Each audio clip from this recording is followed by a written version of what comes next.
नमस्कार, शाम के 4 बज चुके हैं। एबीपी न्यूज पर हाजिर हूं मैं रोमाना। इस वक्त हमारे साथ मौजूद हैं doctor Kaushal Kant Mishra, senior consultant हैं प्राइमस अस्पताल में, और साथ ही doctor Anshuman Kumar, cancer specialist, हमारे साथ इस चर्चा में शामिल हो रहे हैं। बहुत बहुत स्वागत आप दोनों का। सबसे पहले तो मैं आप दोनों की जुबानी समझना चाहती हूं कि ये कितना ऐतिहासिक पल है। सीरम इंस्टीट्यूट से निकलकर जो वैक्सीन है वो आज देश के 14 शहरों में पहुंच चुकी है। डॉक्टर अंशुमन।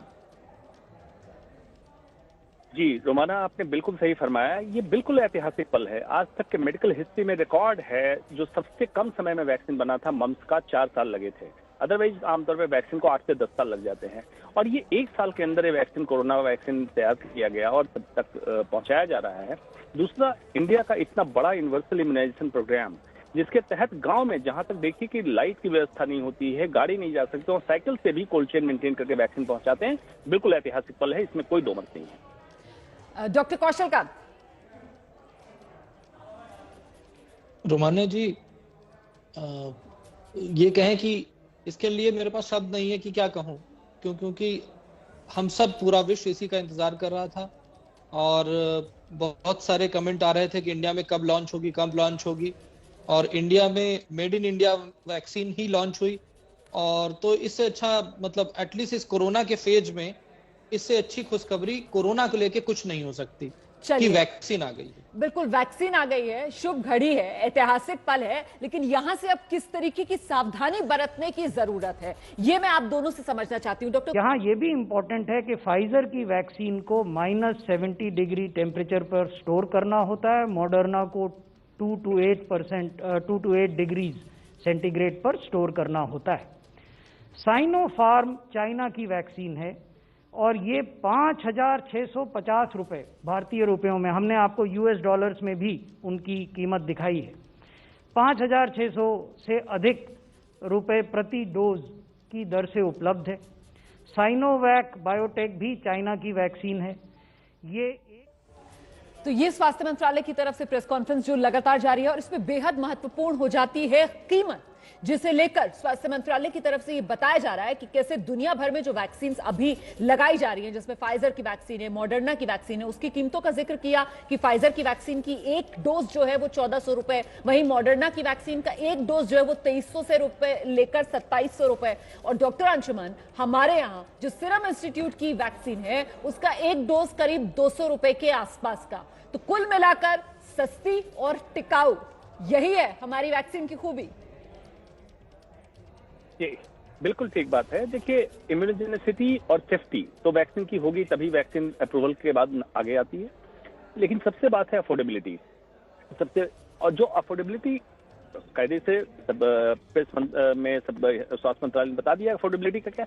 उससे इंपॉर्टेंट बात है कि हिंदुस्तान के टेम्परेचर, वातावरण और ट्रांसपोर्टेशन को देखते हुए हिंदुस्तान का जो वैक्सीन प्रोडक्शन है वो हमारे गांव तक आराम से पहुंचाया जा सकता है कोल्ड चेन मेंटेन करके। अगर -70 डिग्री सेंटीग्रेड का वैक्सीन हम लेते हैं, पहुंचाने में आपको टेक्निकली इतनी समस्या आने वाली है, और कीमत तो ज्यादा होगी। इसलिए देसी वैक्सीन आज की तारीख में सुरक्षित है, कारगर है।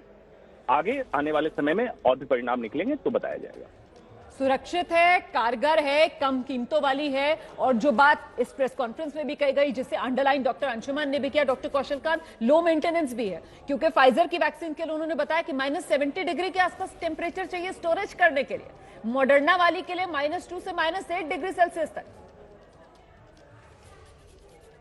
जी हाँ रोमाना जी, अगर माइनस टेम्परेचर पर रहने वाली वैक्सीन को अगर हम कंपेयर करते हैं टोटल इंफ्रास्ट्रक्चर, तो ऐसा नहीं कि सिर्फ वैक्सीन की कास्ट है, उसको मेंटेनेंस, डिलीवरी और पेशेंट तक, यानी कि नॉर्मल पब्लिक तक इंजेक्ट होने में जो एसेसरी आइटम्स में खर्च हो जाएगा, उसकी वजह से प्रोबेबली जो पर्सन है उसको जो कीमत होगी बहुत ज्यादा होगी। इस लिहाजे से अगर देखा जाए तो इंडिया में बनी हुई वैक्सीन बहुत जायज रेट पे है, और अभी तो जैसा कि गवर्नमेंट ने डिक्लेयर किया है कि सबके लिए, अभी currently initially front line worker के लिए सबके लिए फ्री है, तो ये बहुत अच्छी बात है। बिहार के जो लोग हैं लंबे वक्त से इंतजार कर रहे थे, उनका इंतजार खत्म हो चुका है।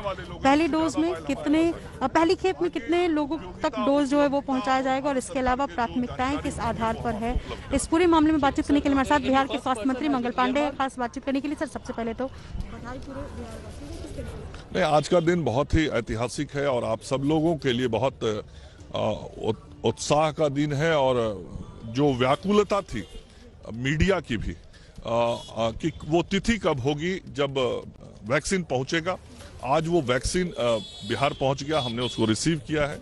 54,900 वायल पहुंच गए हैं। उसको जो हमारा स्टेट वैक्सीन स्टोरेज सेंटर है वहां पे हमने भेज दिया है। वहां से 10 रीजनल सेंटर में जाएगा, फिर जिलों में जाएगा। 16 तारीख से 300 केंद्रों पर टीकाकरण की शुरुआत की जाएगी। एक वैक्सीन से 10 लोगों को टीका दिया जा सकता है, क्योंकि एक वैक्सीन में 5 ml है। एक व्यक्ति को जो टीका देना है वो 0.5 ml के सिरिंज से देना है। सिरिंज भी पर्याप्त मात्रा में हमारे स्टॉक में पहले से भारत सरकार से पहुंच चुका है। तो हमने पूरी तैयारी की हुई है और 16 तारीख को बिहार में 10:45 से पटना के IGIMS में राज्य के मुख्यमंत्री श्री नीतीश कुमार जी की उपस्थिति में इसकी शुरुआत करेंगे। तो ये बिहार के स्वास्थ्य मंत्री मंगल पांडे को आप सुन रहे थे। देखिए, कुल मिलाकर देश के 14 शहर हैं जहां पुणे के सीरम इंस्टीट्यूट से वैक्सीन पहुंचा दी गई है। अच्छा, लगातार हम बात कर रहे हैं, दोनों खास मेहमान हमारे साथ बने हुए हैं। पूरी सावधानी अभी भी बरतने की जरूरत है और ऐसे में सबसे बड़ी चुनौती आने वाले वक्त में क्या हो सकती है? 16 जनवरी से टीकाकरण शुरू होने वाला है। बहुत ही संक्षेप में दोनों खास मेहमानों से एक रिएक्शन चाहूंगी। डॉक्टर अंशुमन, पहले आप आ जाइए। जी, सबसे पहले मैं गुजारिश करूंगा दर्शकों से, पैनिक मोड में ना आए।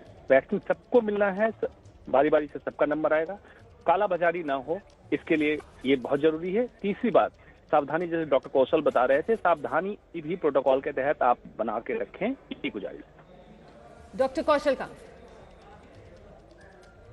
रोमाना जी, मुझे लगता है कि वैक्सीन के बारे में जो अफवाह फैलाई जा रही है उस पर बिल्कुल ध्यान नहीं देना चाहिए। जो डॉक्टरों के द्वारा किसी पॉलिटिशियन की बात नहीं सुननी है, किसी ग्रुप लीडर की बात नहीं सुननी है, किसी रिलीजियस बिलीफ में नहीं जाना है। इन सारी कंट्रोवर्सी से हटके गवर्नमेंट ऑफ इंडिया की जो गाइडलाइंस है और जो साइंटिफिक कम्युनिटी कह रही है उस पे ध्यान दें, ना कि अफवाहों पे जाएं। और साइड इफेक्ट जैसी कोई चीज नहीं होती, ये दिमाग से निकाल दें। जी, और ऐसे में आपको क्या लगता है कि चुनौतियां किस तरीके की आ सकती हैं? अच्छा, हमने देखा था जब कोरोना ने दस्तक दी थी देश के अंदर, तो वो स्वास्थ्य कर्मी जो पहुंचते थे वहां पर टेस्ट करने के लिए या फिर लोगों को लेकर जाने के लिए, क्वारंटीन के लिए, तो पत्थर तक बरसाए गए उन पर। इस तरीके की तस्वीरें भी हमने देखी, इस तरीके की चर्चाएं भी हमने की हैं। आप लोग सब उसमें चर्चा में आते रहे। तो ऐसे में ये ऐतिहासिक पल है और इसमें कहीं रंग में भंग पड़ने वाली बात ना हो। वैक्सीन सबके लिए जरूरी है। तो कुल मिलाकर आपकी तरफ से क्या नसीहत, क्या सलाह दी जाएगी? डॉक्टर अंशुमन जी, बिल्कुल सही फरमाया। उस दिन मैं ABP न्यूज पे ही लाइव था जब पहली बार ये देखने को मिला था, पत्थर बरसाए गए थे जब टेस्टिंग के लिए लोग गए थे। देखिए, बिल्कुल इस तरह से भ्रम में फैलने की जरूरत नहीं है और डॉक्टर कौशल ने बहुत अच्छा इशारा कर दिया कि किसी भी तरह के अफवाह में नहीं पड़ना है, गुमराह नहीं होना है। वैक्सीन एक सेफ्टी के प्रोटोकॉल के तहत बनाया गया है और इससे किसी भी तरह के जो अफवाह फैलाया जा रहा है किसी रिलीजियस बिलीफ के तहत या इसके साइड इफेक्ट के तहत, वैसा नहीं है। अगर वैसा होता तो सबसे पहले डॉक्टर ही इस पे उंगली उठा देते। ऐसा नहीं हो रहा है, इसलिए शांति रखें और इसको वैक्सीन के मुहिम में पूरी तरह से कोऑपरेट करें। बिल्कुल। डॉक्टर कौशल का, सबका नंबर आएगा, जल्दबाजी करने की भी जरूरत नहीं है। अपने नंबर का इंतजार करना चाहिए संयम के साथ और अफवाहों पर बिल्कुल ध्यान न दें। और एक चीज और बताना चाहूंगा, क्योंकि मेरे किसी पढ़े लिखे दोस्त, स्पेशली मीडिया के फ्रेंड थे, उन्होंने मेरे से पूछा कि अगर कोई कोरोना का शिकार मरीज है तो क्या कोरोना वैक्सीन उस पर काम करेगी? तो ये मान लीजिए कि कोरोना वैक्सीन कोरोना से बीमार मरीजों पे नहीं इफेक्टिव है, उनको नहीं लगनी है, ना ही उससे वो बचाव होगा। ये केवल जिनको कोरोना नहीं हुआ है उनको कोरोना होने से बचाने के लिए है, ट्रीटमेंट के लिए इसका इस्तेमाल नहीं है। ये प्रिवेंशन के लिए है।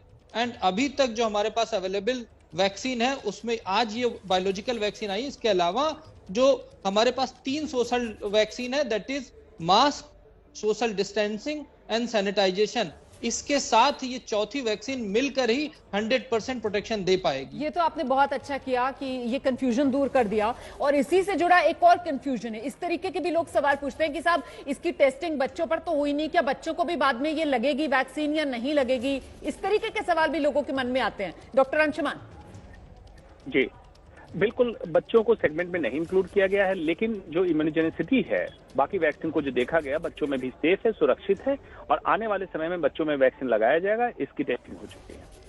आने वाले समय में बच्चों में भी यही वैक्सीन लगेगी या उसके लिए कोई दूसरी वैक्सीन होगी जो आएगी? मुझे लगता है इस पर अगर आप क्लैरिटी दे पाए तो। जी कुछ और वैक्सीन अंडर प्रोसेस से डेवलपमेंट, जैसे मॉडर्ना, फाइजर विदेश में हुआ, हिंदुस्तान में messenger RNA based vaccine development में है। अगर मैसेंजर आरएनए बेस्ड वैक्सीन आता है तो बच्चों में टी लिम्फोसाइट बेस्ड इम्यूनोजेनिसिटी बेहतर होती है। ठीक है, तो ये वैक्सीन हो सकता है बच्चों में बेहतर। ठीक है, और चलते चलते बस एक आखिरी सवाल का जवाब और दे दीजिए डॉक्टर कौशलकांत, क्योंकि आपने कहा था कि जब तक 70% आबादी जो है वो इम्यूनाइज नहीं हो जाती है तब तक ये चेन टूटेगी नहीं और तब तक खतरा बना रहेगा। तो वो 70% आबादी को कवर करने में आपको क्या लगता है कितना समय लगेगा? 16 जनवरी से टीकाकरण शुरू हो रहा है।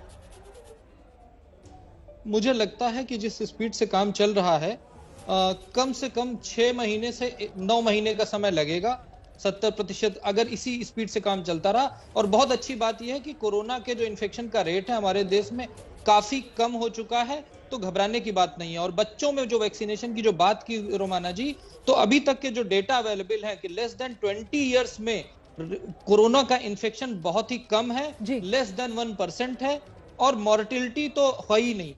इसके अलावा एक चीज बताना चाहूंगा लेकिन इसी के साथ जो वेरिएंट आया है कोरोना का यूके से और साउथ अफ्रीका से, और एक नया वेरिएंट जापान में आया है, स्पेशली यूके में ये देखा गया है कि अभी जो आजकल जो एडमिशन यूके में चल रहे हैं उसमें बच्चों का नंबर बढ़ा है।